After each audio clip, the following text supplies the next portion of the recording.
한국은 대통령도 탄핵하는 나라잖아. 그럴 바엔 공산주의의 독재 정치가 훨씬 낫지. 한 학생이 강의실에서 소리를 지르며 교수를 향해 이야기를 하고 있습니다. 그러자 교수는 흥분한 학생을 진정시키면서 무언가를 보여주고 그 학생은 자리에 털썩 주저앉게 됩니다. 도대체 교수가 그 학생에게 보여줬던 것은 무엇이었을까요? 안녕하세요. 제 이름은 엠마입니다. 파리 정치대학 학생인 저는 오늘도 설레는 마음으로 국제정치학 강의실로 향했습니다. 저는 프랑스에서 태어나고 자랐지만 동아시아 정치에 큰 관심을 가지고 있어요. 특히 점점 더 성장하는 한국과 중국의 정치 체제 비교에 흥미를 느끼고 있죠. 강의실에 들어서자 여느 때와 같이 학생들의 열기로 가득했습니다. 여러분, 안녕하세요. 교수님이 강단에 서시며 말씀하셨습니다. 오늘은 현대 사회의 두 가지 주요 정치 체제인 공산주의와 민주주의를 비교해 보도록 하겠습니다. 공산주의 국가로는 중국, 북한, 쿠바, 베트남 등이 있죠. 그 중에서도 가장 영향력 있는 나라인 중국을 중심으로 살펴보겠습니다. 반면 민주주의 국가로는 미국, 프랑스, 독일, 일본, 한국 등을 예로 들 수 있겠네요. 교수님은 프로젝터를 켜시고 세계 지도를 보여주셨습니다. 공산주의 국가들은 빨간색으로, 민주주의 국가들은 파란색으로 표시되어 있었어요. 보시다시피 20세기 후반 이후 대부분의 국가들이 민주주의를 선택했습니다. 하지만 여전히 중국과 같은 강대국이 공산주의를 고수하고 있죠. 왜 그럴까요? 그 이유를 이해하기 위해서는 먼저 두 체제의 기본 원리를 알아야 합니다. 교수님은 칠판에 두 개의 칼럼을 그리셨습니다. 공산주의와 민주주의는 어떤 차이가 있을까요? 한 학생이 손을 들고 대답했습니다. 공산주의는 국가가 경제를 통제하고 민주주의는 시장 경제를 채택합니다. 좋은 지적입니다. 경제 체제의 차이는 매우 중요하죠. 또 다른 차이점은 뭐가 있을까요? 이번에는 제가 용기를 내어 손을 들었습니다. 공산주의는 일당제를 채택하고 민주주의는 다당제를 채택합니다. 그리고 민주주의에서는 언론, 집회, 결사의 자유가 보장되지만 공산주의에서는 그렇지 않습니다. 훌륭합니다, 엠마. 정치적 자유의 보장 여부는 두 체제를 구분짓는 가장 큰 특징이라고 할 수 있겠네요. 교수님은 이어서 중국과 한국의 사례를 들어 설명하셨습니다. 중국은 공산당 일당 독재 체제를 유지하고 있습니다. 시진핑 주석은 국가주석, 공산당 총서기, 중앙군사위원회 주석을 모두 겸임하고 있죠. 반면 한국은 대통령제 민주주의 국가로 5년마다 국민이 직접 대통령을 선출합니다. 그렇다면 왜 중국은 여전히 공산주의를 고수하고 있을까요? 교수님이 다시 질문하셨습니다. 잠시 침묵이 흘렀습니다.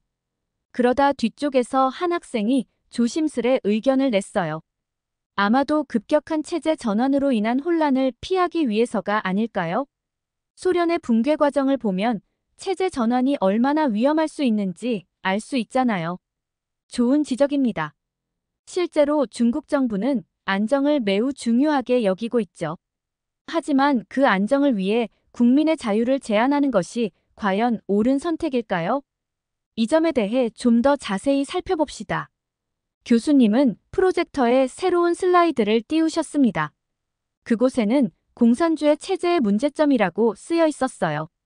중국과 같은 공산주의 국가에서 안정을 위해 취하는 조치들을 보면 심각한 인권 침해가 발생하고 있음을 알 수 있습니다. 교수님이 설명을 이어갔습니다. 예를 들어, 언론의 자유가 심각하게 제한됩니다. 정부의 비판적인 기사는 검열되고 독립적인 언론사는 존재하기 어렵죠. 이는 국민의 알 권리를 심각하게 침해합니다. 교수님은 다음 항목으로 넘어갔습니다. 또한 인터넷 검열도 매우 엄격합니다. 이른바 만리 방화벽이라 불리는 시스템을 통해 외부 정보의 유입을 차단하고 있죠.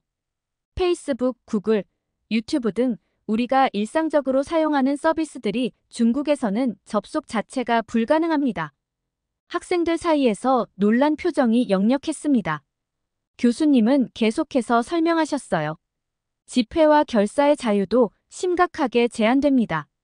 정부의 허가 없이는 어떠한 형태의 집회나 시위도 불가능하죠. 이는 민주주의의 근간을 이루는 국민의 기본권을 침해하는 것입니다. 더 나아가 소수민족에 대한 탄압 문제도 심각합니다. 신장 위구르 자치구의 상황이 대표적인 예시죠. 수많은 위구르인들이 재교육 캠프라는 명목 하에 구금되어 있다는 보고가 있습니다. 이러한 인권 침해와 자유의 제한이 과연 안정을 위해 정당화될 수 있을까요? 그리고 이런 방식으로 유지되는 안정이 과연 진정한 의미의 안정이라고 할 수 있을까요?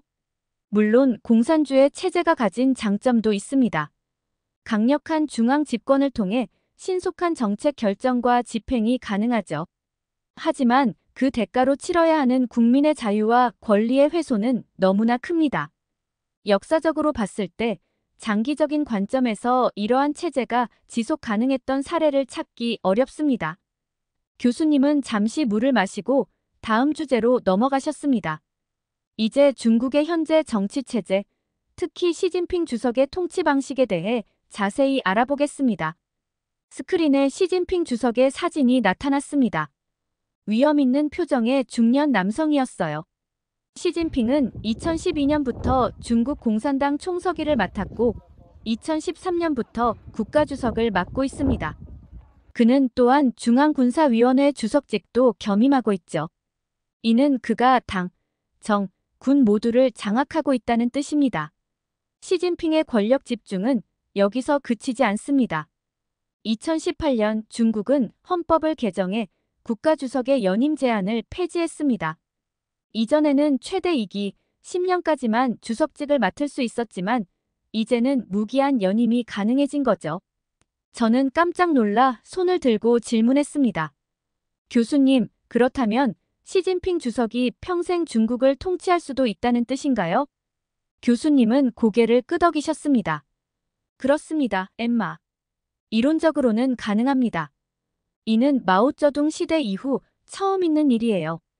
덩샤오핑이 주도한 집단 지도체제가 무너지고 1인 독재 체제로 회귀하는 것이 아니냐는 우려가 나오는 이유죠. 교수님은 다음 슬라이드로 넘어가셨습니다. 시진핑 사상이라고 쓰여 있었어요. 시진핑은 자신의 통치 이념을 시진핑 신시대 중국 특색 사회주의 사상이라고 명명했습니다. 이는 2017년 공산당 헌법에 삽입되었고 2018년에는 국가 헌법에도 포함되었죠. 이는 마오쩌둥 사상, 덩샤오핑 이론과 같은 반열에 오른 것을 의미합니다. 교수님의 표정이 심각해졌습니다. 이는 단순한 이념의 문제가 아닙니다. 시진핑 사상을 비판하는 것은 곧 헌법을 부정하는 것과 같아지는 겁니다. 이로 인해 언론과 학계의 자유로운 비판이 더욱 어려워졌죠. 저는 충격을 받았습니다. 한 사람의 사상이 국가의 근간이 되는 헌법에 포함된다니 상상하기 어려웠어요. 교수님은 계속해서 설명하셨습니다. 시진핑 체제의 또 다른 특징은 반부패 운동입니다. 표면적으로는 정부의 부패를 척결한다는 명분이지만 실제로는 정적 제거의 수단으로 악용되고 있다는 비판이 있습니다. 그러면서 교수님은 구체적인 사례를 들어주셨어요. 예를 들어 2012년 시진핑이 권력을 잡은 직후 보시라이라는 정치인이 부패 혐의로 체포되었습니다. 보시라이는 시진핑의 강력한 경쟁자로 여겨졌던 인물이었죠. 이후에도 수많은 고위 관료들이 반부패 운동의 이름으로 숙청되었습니다. 학생들 사이에서 술렁임이 일어났습니다. 교수님은 잠시 멈추고 우리의 반응을 지켜보셨어요. 시진핑 정부의 경제 정책에 대해 이야기해 볼까요? 특히 대기업에 대한 정책은 매우 주목할 만합니다. 스크린에는 알리바바, 텐센트 등 중국의 대표적인 IT 기업들의 로고가 나타났습니다. 시진핑 정부는 최근 들어 대기업, 특히 IT 기업들에 대한 규제를 강화하고 있습니다. 이는 공동부유라는 명목 하에 이루어지고 있지만 실제로는 기업들의 영향력을 견제하려는 의도가 있다는 분석이 지배적입니다. 교수님은 구체적인 사례를 들어 설명하셨어요. 가장 대표적인 사례가 알리바바의 창업자 마윈과 관련된 사건입니다. 2020년 10월 마윈이 중국의 금융 규제를 비판하는 발언을 한 직후 그의 회사 엔트그룹의 기업 공개 IPO가 갑자기 중단되었습니다. 이는 세계 최대 규모가 될 것으로 예상되던 IPO였죠. 저는 깜짝 놀라 손을 들고 질문했습니다. 교수님, 그렇다면 마윈에게 어떤 일이 일어났나요? 교수님은 고개를 끄덕이셨습니다. 좋은 질문입니다, 엠마. 마윈은 그 후 3개월 동안 공개석상에 나타나지 않았습니다. 그의 행방에 대해 온갖 추측이 난무했죠. 결국 그는 2021년 1월에 영상으로 모습을 드러냈지만 이전의 자신감 넘치는 모습은 찾아볼 수 없었습니다. 교수님은 이어서 다른 사례들도 설명해 주셨어요. 디디 추싱이라는 차량 공유 서비스 기업도 비슷한 경험을 했습니다. 이 회사가 미국 증시에 상장한 직후 중국 정부는 갑자기 사이버 보안 조사를 실시한다고 발표했죠. 이로 인해 디디 추싱의 주가는 폭락했고 결국 상장 6개월 만에 상장 폐지를 결정해야 했습니다. 텐센트, 바이트댄스 등 다른 IT 기업들도 반독점법 위반, 데이터 보안 문제 등을 이유로 대규모 벌금을 부과받았습니다. 이러한 일련의 사건들로 인해 중국 기업들의 해외 진출이 위축되고 글로벌 투자자들의 신뢰도 크게 떨어졌죠. 교수님의 설명을 들으며 저는 중국 기업들이 처한 어려운 상황을 실감할 수 있었습니다. 이런 정책들이 중국 경제에 미치는 영향은 상당합니다. 교수님이 말씀하셨어요. 단기적으로는 정부의 통제력을 강화할 수 있을지 모르지만 장기적으로는 기업의 혁신 의지를 꺾고 경제 성장을 저해할 수 있습니다. 교수님은 잠시 숨을 고르시더니 시진핑 정부의 다른 정책들에 대해서도 설명해 주셨습니다. 시진핑 정부의 또 다른 특징적인 정책으로는 1대1로 구상을 들 수 있습니다. 이는 중국을 중심으로 유라시아 대륙을 관통하는 거대한 경제권을 만들겠다는 계획인데요. 표면적으로는 경제 협력을 표방하지만 실제로는 중국의 영향력 확대를 위한 전략이라는 비판을 받고 있습니다. 교수님은 이어서 말씀하셨습니다. 또한 남중국해에서의 군사기지 건설, 대만에 대한 압박 강화 등 공세적인 외교 정책도 시진핑 정부의 특징이라고 할 수 있습니다. 이는 주변국들과의 갈등을 심화시키고 있죠. 저는 궁금한 점이 생겨 질문했습니다. 교수님, 이런 정책들에 대해 중국 국민들은 어떻게 생각하나요? 교수님은 잠시 생각하시더니 대답하셨습니다. 좋은 질문입니다, 엠마. 하지만 안타깝게도 그에 대한 정확한 답변을 하기는 어렵습니다. 중국에서는 정부 정책에 대한 공개적인 비판이 거의 불가능하기 때문이죠. 언론은 철저히 통제되고 있고 소셜미디어에서도 정부에 대한 비판적인 게시물은 즉시 삭제됩니다. 교수님의 말씀에 강의실 전체가 무거운 침묵에 빠졌습니다. 갑자기 중국 유학생 리리가 자리에서 벌떡 일어났습니다. 교수님, 죄송하지만 동의할 수 없습니다. 이건 너무 편파적인 시각 아닌가요? 중국의 현실을 제대로 반영하지 못하고 있어요. 교수님은 잠시 놀란 표정을 지으셨지만 곧 차분히 대답하셨습니다. 리리, 하지만 우리는 객관적인 사실을 바탕으로 토론해야 합니다. 교수님은 스크린에 한국과 중국의 국기를 나란히 띄우셨습니다. 이제 우리는 한국과 중국의 정치 체제를 비교해 보겠습니다. 두 나라는 지리적으로 가깝지만 정치 시스템은 매우 다릅니다. 한국은 대통령제 민주주의 국가입니다. 국민이 직접 대통령과 국회의원을 선출하죠. 반면 중국은 일당 독재 체제입니다. 공산당이 모든 권력을 장악하고 있고 국민은 최고 지도자를 직접 선출할 권리가 없습니다. 한국은 언론의 자유가 헌법으로 보장됩니다. 다양한 의견이 자유롭게 표현되고 정부 정책에 대한 비판도 가능합니다. 하지만 중국에서는 언론이 철저히 통제됩니다. 정부의 비판적인 기사는 검열되고 때로는 기자들이 체포되기도 합니다. 교수님은 이어서 법치주의에 대해 설명하셨습니다. 한국은 법치주의가 잘 확립되어 있기 때문에 모든 국민이 법 앞에 평등하죠. 대통령도 퇴임 후 불법 행위에 대해 처벌받을 수 있습니다. 실제로 몇몇 전직 대통령들이 재임 중에 비리로 수사를 받거나 실형을 선고받은 사례가 있죠. 반면 중국에서는 공산당이 법 위에 군림하는 경향이 있습니다. 특히 고위 관료들의 경우 법적 책임을 지는 경우가 드뭅니다.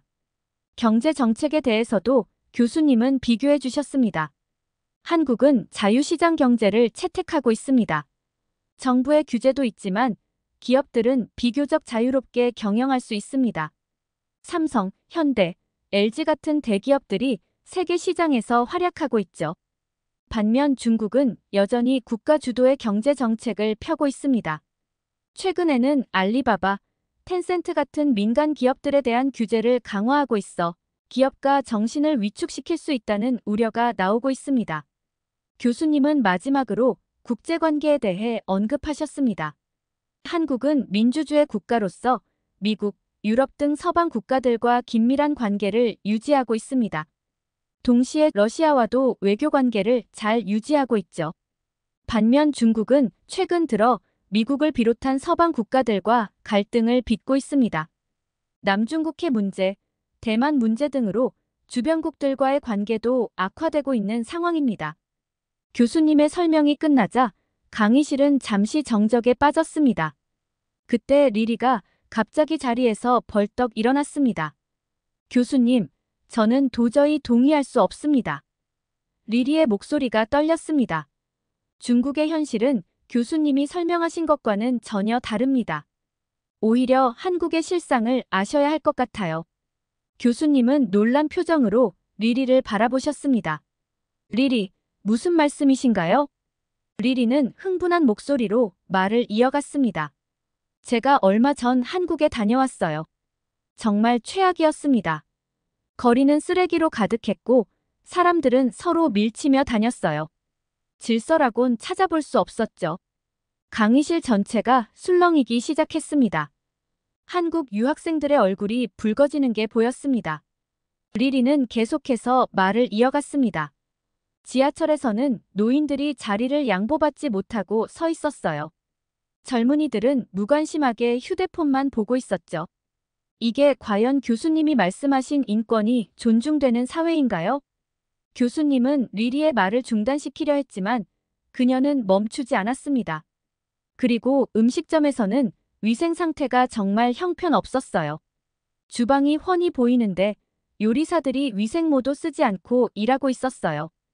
이런 곳에서 어떻게 안전한 음식을 기대할 수 있나요? 한국 학생들이 항의하려 했지만 리리는 아랑곳하지 않고 계속 말을 이어갔습니다. 거리에서는 술에 취한 사람들이 큰 소리로 떠들며 다녔어요. 밤에는 술에 취해 길바닥에 누워있는 사람들도 봤죠. 이게 바로 민주주의의 결과인가요? 이런 게 자유인가요? 교수님이 단호하게 말씀하셨습니다. 리리, 이제 그만하세요. 당신의 개인적인 경험을 일반화하는 것은 위험합니다. 하지만 리리는 멈추지 않았습니다. 그리고 한국의 정치인들요. TV에서 본 국회 회의는 정말 충격적이었어요. 의원들이 서로 고함을 지르고 심지어 몸싸움까지 벌이더라고요. 이게 바로 민주주의의 모습인가요? 강의실은 완전히 아수라장이 되었습니다. 한국 학생들은 분노한 표정으로 항의했고 다른 학생들은 혼란스러운 표정으로 서로를 바라보았습니다. 리리의 말이 끝나자 갑자기 한국 유학생 소연이가 자리에서 벌떡 일어났습니다. 잠깐만요. 소연이의 목소리가 떨렸습니다. 리리 씨, 대체 한국에 어디를 다녀오신 거예요? 제가 알고 있는 한국과는 너무 다른데요? 리리는 잠시 당황한 기색을 보였지만 곧 다시 자신감 있는 표정을 지었습니다. 당연히 서울이죠. 한국의 수도 아닌가요? 소연이가 다시 물었습니다. 그럼 서울의 어느 구체적인 장소를 방문하셨나요? 어떤 지하철을 타셨고 어느 거리를 걸으셨는지 말씀해 주실 수 있나요? 리리는 갑자기 말문이 막힌 듯 했습니다. 그게 제가 정확히 기억나지 않네요. 하지만 분명히 다녀왔어요. 교수님이 개입하셨습니다. 리리, 잠깐 진정하고 잘 생각해 보세요. 구체적인 경험을 말씀해 주실 수 있나요? 리리는 땀을 흘리며 말을 더듬었습니다. 그러니까. 제가 본 건 사실이에요. TV에서 봤어요. 아니, 제 친구가 다녀와서 들었어요. 아니. 강의실은 다시 한번 술렁이기 시작했습니다. 학생들은 이제 리리의 말을 의심스러운 눈초리로 바라보고 있었습니다. 교수님은 심각한 표정으로 리리를 바라보셨습니다. 리리, 당신이 실제로 한국에 가본 적이 없다는 게 사실인가요? 리리는 고개를 숙이고 작은 목소리로 대답했습니다. 사실 직접 가보지는 않았어요. 인터넷에서 본 내용들을 과장해서 말했습니다. 강의실은 충격에 빠졌고 학생들은 서로를 바라보며 놀란 표정을 지었습니다. 교수님은 깊은 한숨을 내쉬셨습니다. 갑자기 리리가 다시 입을 열었습니다. 그럼 한국의 대통령 탄핵은 어떻게 설명하실 건가요? 그건 제가 직접 뉴스에서 봤어요. 강의실의 긴장감이 다시 고조되었습니다. 교수님은 잠시 생각에 잠기셨다가 대답하셨습니다. 리리, 좋은 질문입니다. 한국의 대통령 탄핵 사건은 실제로 있었던 일이고 세계적으로 주목받은 사건이죠. 하지만 이 사건을 어떻게 해석하느냐가 중요합니다. 리리는 기회를 놓치지 않고 말을 이었습니다. 그렇죠. 국가 최고 지도자를 그렇게 쉽게 내칠 수 있다니 너무 혼란스럽지 않나요? 이런 불안정한 민주주의 시스템보다는 차라리 우리 공산주의 같은 안정적인 체제가 낫지 않을까요? 교수님은 고개를 저으셨습니다. 우리는 이 사건을 다른 관점에서 봐야 합니다. 한국의 대통령 탄핵 사건은 오히려 민주주의의 힘을 보여주는 좋은 예시입니다. 먼저, 탄핵 과정이 헌법과 법률에 따라 진행되었다는 점을 주목해야 합니다. 국회에서의 탄핵소추, 헌법재판소의 심판, 그리고 대통령의 파면까지 모든 과정이 적법한 절차를 따랐죠. 이는 법치주의가 제대로 작동했다는 증거입니다. 리리가 끼어들었습니다. 하지만 그 과정에서 엄청난 혼란이 있었잖아요. 시위도 많았고. 교수님은 고개를 끄덕이셨습니다. 맞습니다. 하지만 그 혼란이라고 부르는 것이 바로 민주주의의 생동감 있는 모습입니다. 시민들이 평화롭게 집회를 열고 자신들의 의견을 표현했죠. 이것이 바로 표현의 자유와 집회의 자유가 보장된 사회의 모습입니다. 교수님은 잠시 숨을 고르시고 계속 말씀하셨습니다. 더 중요한 것은 이 모든 과정이 폭력이나 군사력의 개입 없이 평화롭게 진행되었다는 점입니다.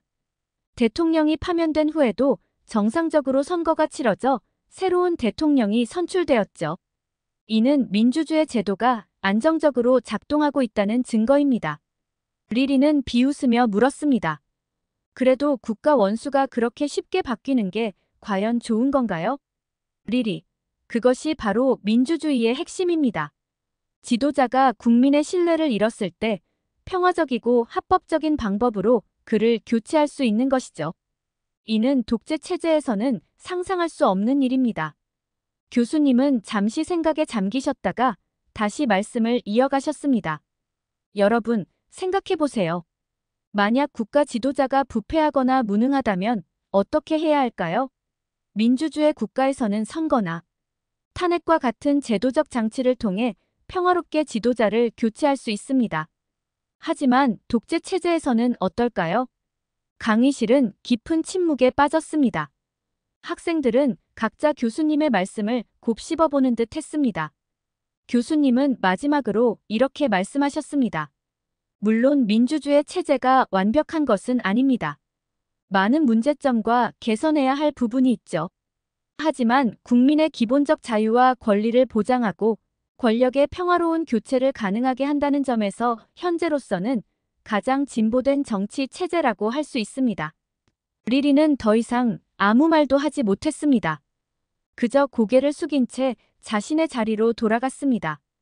강의가 끝나고 학생들이 하나둘 강의실을 빠져나갈 때 저는 오늘의 토론이 우리 모두에게 큰 교훈을 주었다고 생각했습니다. 단순히 어느 한 체제가 옳고 그르다고 판단하기보다는 각 체제의 장단점을 객관적으로 분석하고 이해하는 것이 중요하다는 것을 깨달았습니다. 그리고 무엇보다 우리가 누리고 있는 자유와 권리의 소중함을 다시 한번 느낄 수 있었습니다. 이렇게 공산주의 중국과 민주주의 한국의 체제를 비교하는 사연 어떻게 들으셨나요? 중국의 경우 생각 외로 제한되는 부분이 많다는 사실에 너무 놀랐고, 공산주의인 중국에서 살지 않는다는 사실에 행복감을 느꼈습니다. 여러분들의 생각은 어떠신가요? 다양한 의견을 댓글로 공유해주세요. 긴 영상 시청해주셔서 감사드리고 구독과 좋아요 부탁드립니다. 안녕하세요. 제 이름은 엘리시아입니다. 저는 스페인 바르셀로나에 있는 유명한 바르셀로나 대학교에 다니고 있어요. 우리 학교는 카탈루냐 지역에서 가장 인정받는 대학 중 하나로 도시 중심부에 위치해 있죠. 다양한 학문 분야에서 높은 수준의 교육을 제공하고 특히 과학, 인문학, 사회과학 등에서 국제적으로 높은 평가를 받고 있어요. 저는 인문학을 전공하고 있는데 우리 학과에는 일본인 친구 아키라와 한국인 친구 지민이 있어요. 하지만 솔직히 말하면 저는 처음에 그들과 어울리기를 꺼려했어요. 왜냐하면 동양인에 대한 안 좋은 기억이 제 마음속에 깊이 박혀 있었거든요. 예전에 우리 학교에 중국인 교환학생이 왔었는데 그 친구 때문에 저는 중국에 대한 인식이 매우 안 좋아졌어요. 그 학생은 위생관념이 부족해 보였고 항상 냄새가 났거든요. 그래서 저뿐만 아니라 다른 친구들도 그 학생을 꺼려했죠. 결정적으로 저와 그 중국인 학생이 같은 조별 과제를 하게 되었을 때 문제가 생겼어요. 저는 조장이 되어 역할을 분담했고 그 학생에게는 발표 자료를 만드는 역할을 맡겼어요. 하지만 발표 당일까지 그 학생은 자료를 보내주지 않았고 결국 우리 조는 준비도 못한 채 최하위 점수를 받게 되었죠. 이 일 이후로 저는 중국인에 대한 인식이 매우 안 좋아졌고 나아가 아시아인 전체에 대해 좋지 않은 시선을 갖게 되었어요. 그래서 우리 학과의 아키라와 지민과도 친해질 생각을 전혀 하지 않았죠. 그러던 어느 날 제 핸드폰이 사라지는 사건이 발생했어요. 저는 정신없이 강의실을 뒤지며 핸드폰을 찾아다녔지만 어디에서도 찾을 수 없었어요. 그때 복도를 지나가던 지민이 제 핸드폰을 들고 있는 걸 봤어요. 저는 순간 화가 나서 지민에게 왜 제 핸드폰을 가져갔냐며 따지기 시작했어요. 지민은 당황한 듯 말을 제대로 못하더라고요. 그 모습을 보니 저는 더욱 화가 나서 심한 말까지 했죠. 그런데 그때 뒤에서 지켜보던 다른 스페인 친구가 이렇게 말하는 거예요. 엘리시아, 네가 오해하고 있어. 지민이 네 핸드폰을 찾으려고 계속 네 행방을 물어보고 다녔어. 네 핸드폰을 찾아주려고 노력한 거야. 이 말을 듣는 순간 저는 머리를 한 대 맞은 것처럼 충격을 받았어요. 제가 얼마나 큰 오해를 하고 있었는지 깨달았죠. 중국인에 대한 안 좋은 경험 때문에 모든 아시아인을 같은 시선으로 봤던 제 편견이 얼마나 잘못됐는지 알게 되었어요. 저는 바로 지민에게 사과했어요. 정말 미안해. 내가 너무 큰 오해를 했네. 그러자 지민은 웃으면서 괜찮아요. 그럴 수도 있죠. 너무 신경 쓰지 마세요. 라고 말해주더라고요. 이 사건을 계기로 저는 지민에 대해 더 알고 싶어졌어요. 그동안 관심도 없던 지민의 이름도 제대로 알게 되었죠. 이후로 저는 지민에게 먼저 인사도 건네고 대화를 나누기 시작했어요. 저는 지민에게 바르셀로나의 맛있는 식당들도 소개해주고 스페인 문화에 대해서도 많이 알려주었어요. 심지어 바르셀로나에서 열리는 축구 경기도 함께 보러 갔죠. 그렇게 한 학기 동안 우리는 매일 붙어 다니는 친한 사이가 되었어요. 이제 저는 깨달았어요. 한 사람의 행동으로 전체를 판단하는 것이 얼마나 잘못된 것인지 말이죠. 지민을 통해 저는 한국 문화에 대해서도 관심을 갖게 되었고 유튜브를 통해 한국의 드라마와 영화 노래에 대해 알아가기 시작했어요. 이제 저는 방학 때 한국에 가보고 싶다는 생각까지 하게 되었답니다. 제가 한국에 가보고 싶다고 말하자 지민이는 정말 좋아하더라고요. 한국에서 좋은 추억을 만들어주겠다며 자신 있게 이야기했죠. 사실 저는 아시아 여행을 생각해 본 적이 없었어요. 그래서 중국인과 겪었던 안 좋은 일을 지민이에게 털어놨어요. 그러자 지민이는 웃으면서 걱정하지 마세요. 한국에 오면 놀라게 될 거예요 라고 말하더라고요. 반신반의하는 마음으로 저는 한국 여행을 결심했어요. 드디어 한국에 가는 날이 왔고 저와 지민이는 함께 비행기에 탑승했죠. 스페인에서 한국까지는 12시간이나 걸렸어요. 그 긴 시간 동안 지민이에게 한국에 대한 이야기를 많이 들었지만 솔직히 말해서 직접 보기 전까지는 별로 기대하지 않기로 마음먹었어요. 드디어 인천공항에 도착했는데 저는 정말 놀랐어요. 공항 곳곳에 최첨단 로봇들이 있었거든요. 그 로봇들은 공항 시설 안내뿐만 아니라 날씨, 미세먼지, 농도, 관광지 정보까지 알려주더라고요. 게다가 공항 안에 백화점과 의료시설, 호텔까지 있는 걸 보고 또 한 번 놀랐죠. 공항을 나와 버스를 탔는데 여기서도 놀라운 점을 발견했어요. 버스에 탑승할 때 QR코드를 찍더라고요. 그리고 버스 안 스크린에 제가 앉을 좌석이 표시되는 거예요. 외국인들도 쉽게 이용할 수 있겠다는 생각이 들었죠.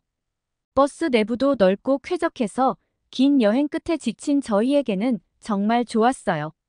서울 시내에 들어서자 높은 빌딩들이 눈에 들어왔어요. 그리고 한강이라는 곳을 보는데 정말 절경이더라고요. 저는 너무 놀라서 한강에 꼭 가보고 싶어요라고 말했죠. 그러자 지민이는 밤에 한강에서 유람선을 탈 수 있다고 했어요. 저는 너무 신이 나서 어린아이처럼 들떠 있었답니다. 드디어 지민이가 사는 용산에 도착했어요. 아파트에 들어서는데 그 높이에 또 한 번 놀랐어요. 마치 고층 빌딩 같았거든요. 고개를 끝까지 들어도 끝이 보이지 않을 정도였죠. 한국이 이렇게 발전한 나라인 줄 몰랐는데 생각보다 너무 좋더라고요. 짐을 풀고 정리하는데 큰 실수를 했다는 걸 알게 됐어요. 속옷을 한 장밖에 안 가져온 거예요. 너무 당황해서 지민이에게 내일 속옷을 사러 가야 할 것 같다고 말했죠. 그런데 지민이가 제가 원하는 브랜드와 디자인을 물어보더라고요. 제가 평소에 입던 속옷 브랜드를 말하자 지민이는 아마 오늘 새벽이면 도착할 거예요 라고 하는 거예요. 어떻게 그렇게 빨리 올 수 있냐고 물었더니 지민이는 웃으면서 한국의 택배 문화는 달라요. 쿠팡이라는 로켓 배송 시스템을 이용하면 내일 아침 전에 도착해 있을 거예요 라고 설명해 줬어요. 저는 정말 믿기 힘들었어요. 그래서 내일 아침에 정말 도착해 있는지 꼭 확인해 봐야겠다고 생각했죠. 스페인에서는 상상도 할 수 없는 일이니까요. 배가 고파져서 저희는 지민이가 아는 맛집으로 향했어요. 지민이는 자기가 제일 좋아하는 음식점이라며 작은 가게로 저를 데려갔어요. 가게는 작았지만 사람들로 가득 차 있어서 조금 기다려야 한다고 하더라고요. 저는 얼마나 맛있길래 기다리면서까지 먹어야 하는 거예요? 라고 물었어요. 그러자 지민이는 기다린 보람이 분명히 있을 거예요. 기대해도 좋아요라고 말했죠. 30분쯤 기다린 후에 저희는 가게에 들어갈 수 있었어요. 그곳에서 파는 음식은 보쌈이었는데 굴도 함께 나오더라고요. 저는 놀라서 지민이에게 굴은 고급 요리 아닌가요? 라고 물었어요. 스페인에서는 굴이 비싼 음식이거든요. 그런데 지민이는 한국에서는 굴이 그렇게 비싼 음식이 아니에요. 먹고 싶은 만큼 먹어도 돼요라고 하더라고요. 그리고 보쌈과 굴을 함께 먹으면 환상의 조합이라며 얼른 먹어보라고 했어요. 저는 조심스럽게 보쌈과 굴을 함께 먹어봤는데 정말 맛있더라고요. 굴은 신선하고 바다향이 가득했고 보쌈은 부드러워서 입에서 녹는 것 같았어요. 스페인에서는 이런 조합을 맛볼 수 없어서 정말 새로운 경험이었죠. 너무 맛있어서 저는 지민이에게 더 먹어도 돼요? 라고 물었어요. 지민이는 흐뭇한 미소를 지으며 추가로 주문해줬죠. 그때 음식을 가져다 주시는 식당 주인분이 저를 보면서 뭐라고 말씀하시더라고요. 제가 한국어를 모르니까 지민이에게 무슨 말씀을 하셨는지 물어봤어요. 지민이가 말하길 외국인 학생이 잘 먹는 모습을 보니 너무 뿌듯하다고 하셨어요. 그래서 평소보다 굴과 보쌈을 더 많이 주셨대요. 라고 하더라고요. 저는 정말 감동받았어요. 처음 보는 외국인에게 이렇게 친절하게 대해주시다니 제가 생각했던 중국과 한국은 정말 다른 나라구나 하는 생각이 들었죠. 한국의 시민의식이 다른 아시아 국가보다 훨씬 뛰어나다는 걸 직접 느낄 수 있었어요.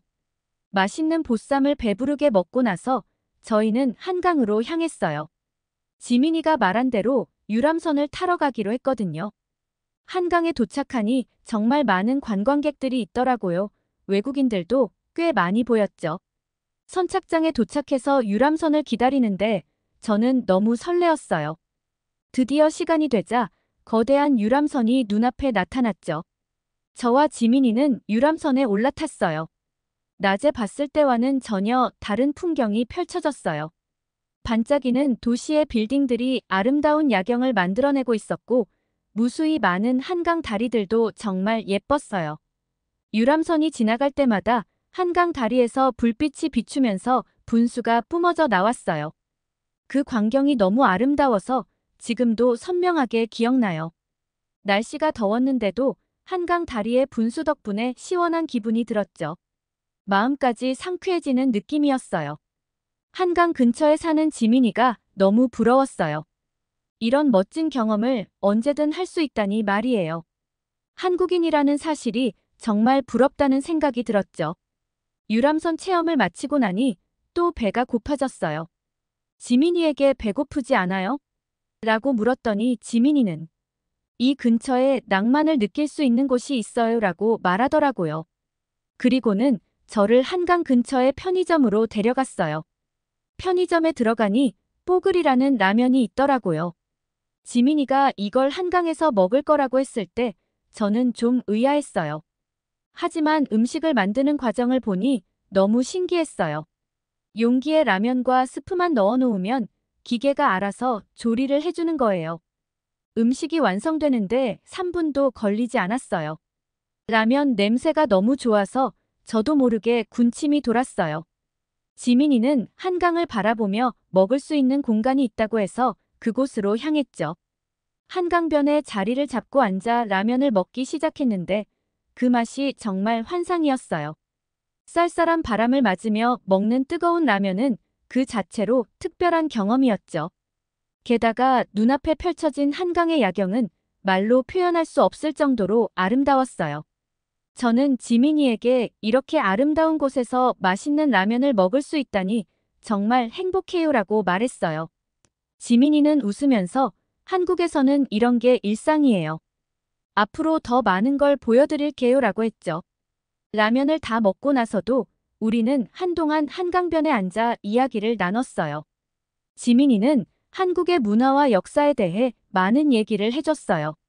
저는 한국에 대해 더 알고 싶어졌고 이 나라에 대한 관심이 점점 커져갔어요. 밤이 깊어져서 우리는 집으로 돌아가기로 했어요.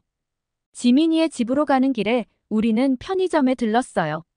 지민이가 한국의 편의점 문화를 보여주고 싶다고 했거든요. 편의점에 들어가니 정말 다양한 물건들이 있더라고요.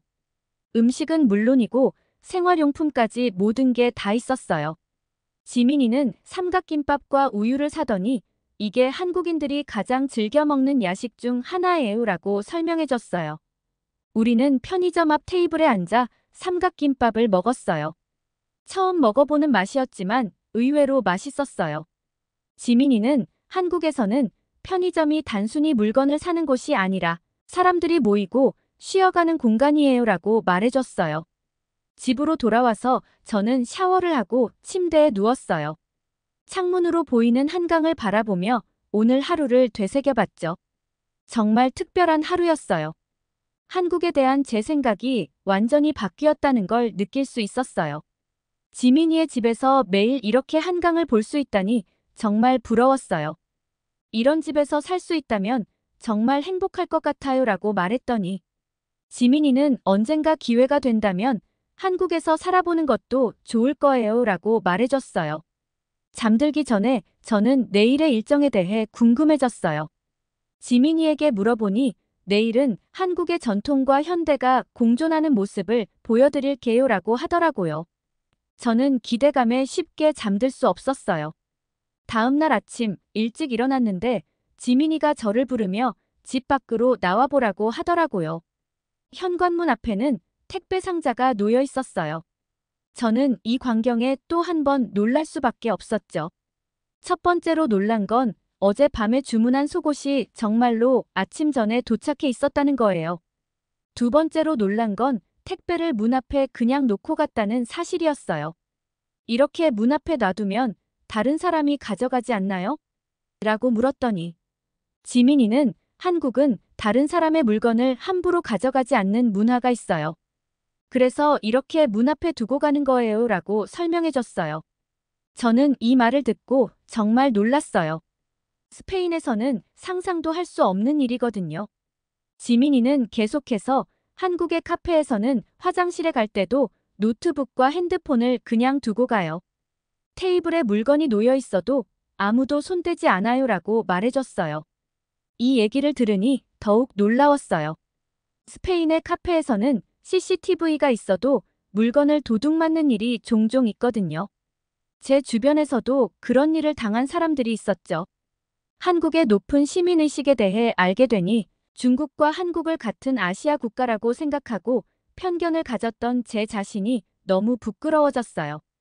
이제는 한국이라는 나라에서 살아보고 싶다는 생각까지 들었죠. 지민이에게 한국에 대해 더 많이 알고 싶어요. 오늘은 어디를 가볼 수 있을까요? 라고 물었어요. 지민이는 오늘은 경복궁에 가볼 거예요.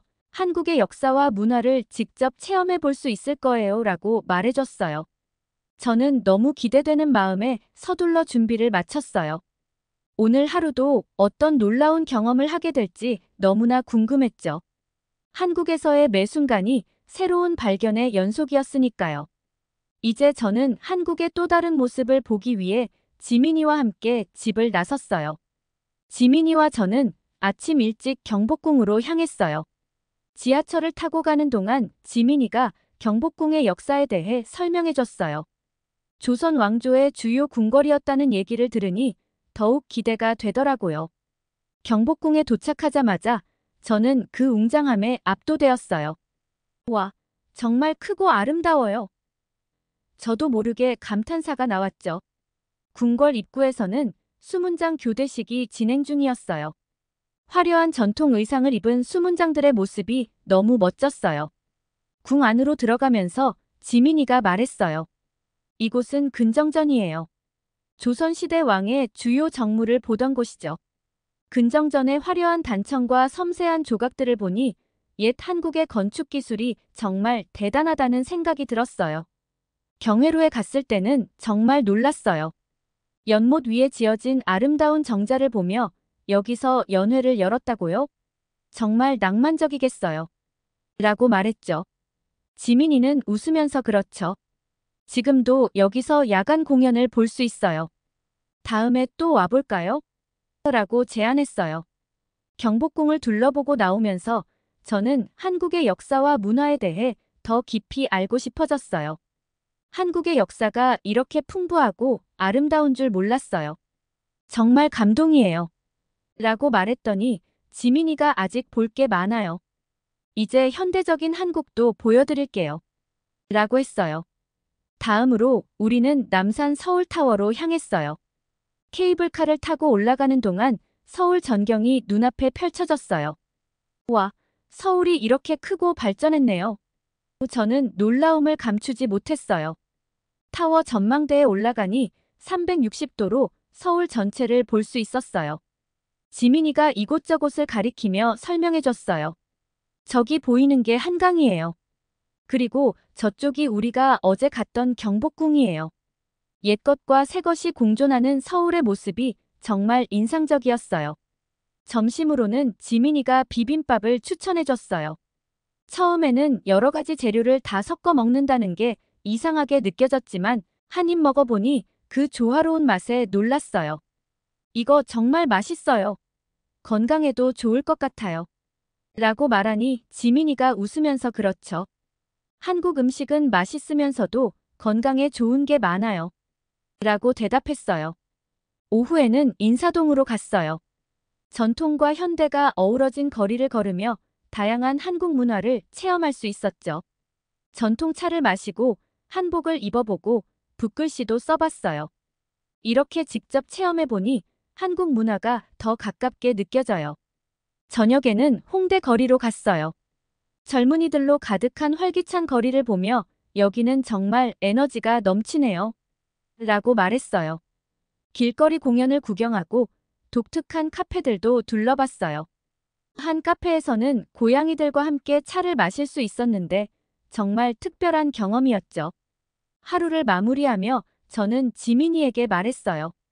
오늘 하루 동안 한국의 과거와 현재를 모두 볼 수 있어서 정말 좋았어요. 이렇게 다양한 모습을 가진 나라라는 걸 몰랐어요. 지민이는 미소 지으며 아직 보여드릴 게 많아요.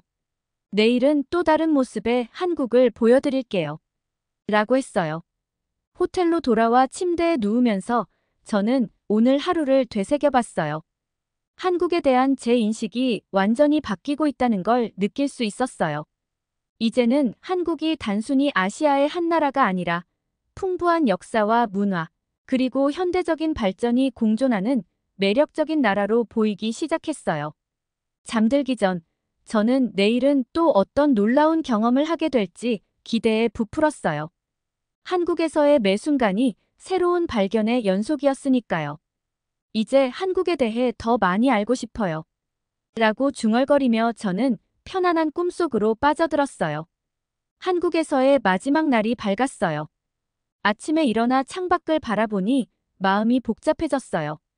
벌써 떠나야 한다니 아쉬워요. 라고 말하자 지민이가 오늘 하루 동안 특별한 추억을 만들어 드릴게요. 라고 약속했어요. 우리는 먼저 북촌 한옥마을로 향했어요. 전통 한옥들이 즐비한 골목길을 걸으며 마치 시간 여행을 하는 듯한 느낌이 들었어요. 이런 곳에서 살아보고 싶어요. 라고 말하니 지민이가 요즘엔 한옥 스테이라고 해서 한옥에서 숙박할 수 있어요.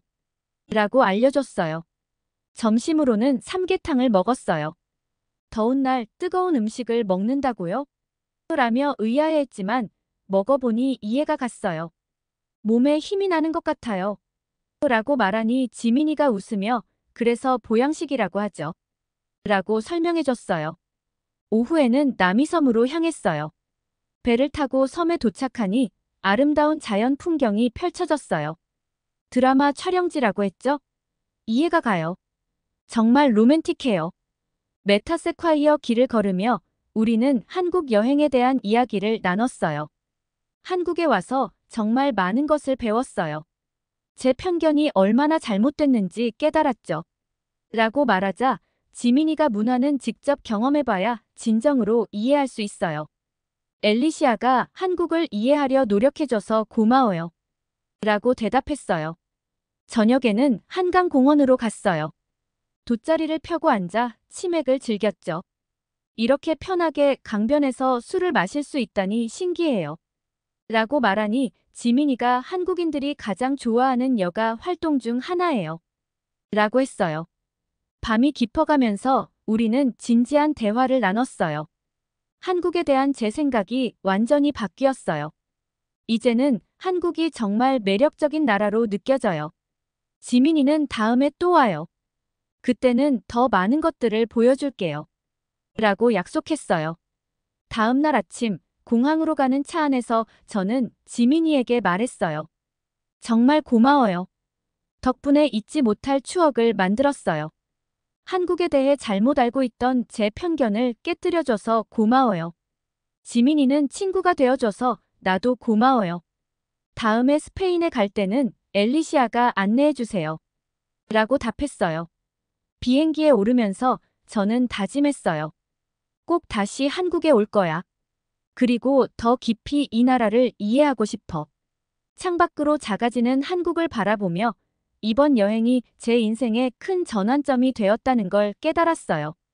스페인으로 돌아와서도 저는 한국에 대한 관심을 놓지 않았어요.